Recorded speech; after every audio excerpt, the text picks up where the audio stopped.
They have no friend Iolaus to burn with a hot iron the root of the hydra's head, but as soon as one head is crushed, two spring up. I see young men, my townsmen, whose misfortune it is to have inherited farms, houses, barns, cattle, and farming tools, for these are more easily acquired than got rid of. Better if they had been born in the open pasture and suckled by a wolf, that they might have seen with clearer eyes what field they were called to labor in. Who made them serfs of the soil? Why should they eat their 60 acres, when man is condemned to eat only his peck of dirt? Why should they begin digging their graves as soon as they are born? They have got to have a man's life, pushing all these things before them, and get on as well as they can.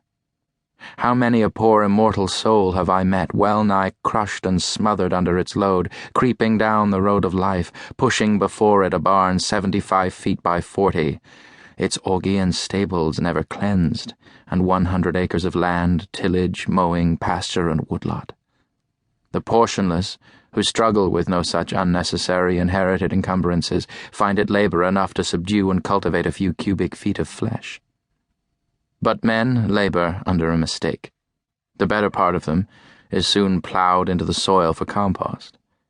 By a seeming fate, commonly called necessity, they are employed, as it says in an old book, laying up treasures which moth and rust will corrupt and thieves break through and steal. It is a fool's life, as they will find when they get to the end of it, if not before. It is said that Deucalion and Pyrrha created men by throwing stones over their heads behind them. Inde genus durum sumus, experiensque laborum, et documenta damus qua simus origine nati. Or, as Raleigh rhymes it in his sonorous way, from thence our kind hard-hearted is, enduring pain and care, approving that our bodies of a stony nature are. So much for a blind obedience to a blundering oracle, throwing the stones over their heads behind them and not seeing where they fell. Most men, even in this comparatively free country, through mere ignorance and mistake, are so occupied with the fictitious cares and superfluously coarse labors of life that its finer fruits cannot be plucked by them. Their fingers, from excessive toil, are too clumsy and tremble too much for that. Actually, the laboring man has not leisure for a true integrity day by day. He cannot afford to sustain the manliest relations to men. His labor would be depreciated in the market. He has no time to be anything but a machine. How can he remember well his ignorance, which his growth requires, who has so often to use his knowledge? We should feed and clothe him gratuitously sometimes, and recruit him with our cordials, before we judge of him.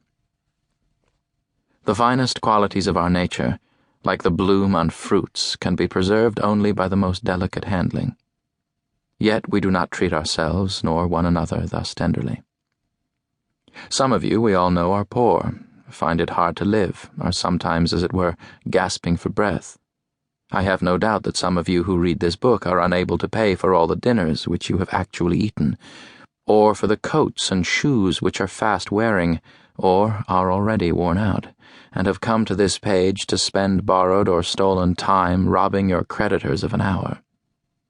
It is very evident what mean and sneaking lives many of you live, for my sight has been whetted by experience, always on the limits, trying to get into business and trying to get out of debt, a very ancient slow, called by the Latins eus alienum, another's brass, for some of their coins were made of brass, still living and dying and buried by this other's brass, always promising to pay tomorrow, and dying today insolvent, seeking to curry favor, to get custom by how many modes, only not state prison offenses, lying, flattering, voting, contracting yourselves into a nutshell of civility, or dilating into an atmosphere of thin and vaporous generosity, that you may persuade your neighbor to let you make his shoes, or his hat, or his coat, or his carriage, or import his groceries for him, making yourself sick, that you may lay up something against a sick day,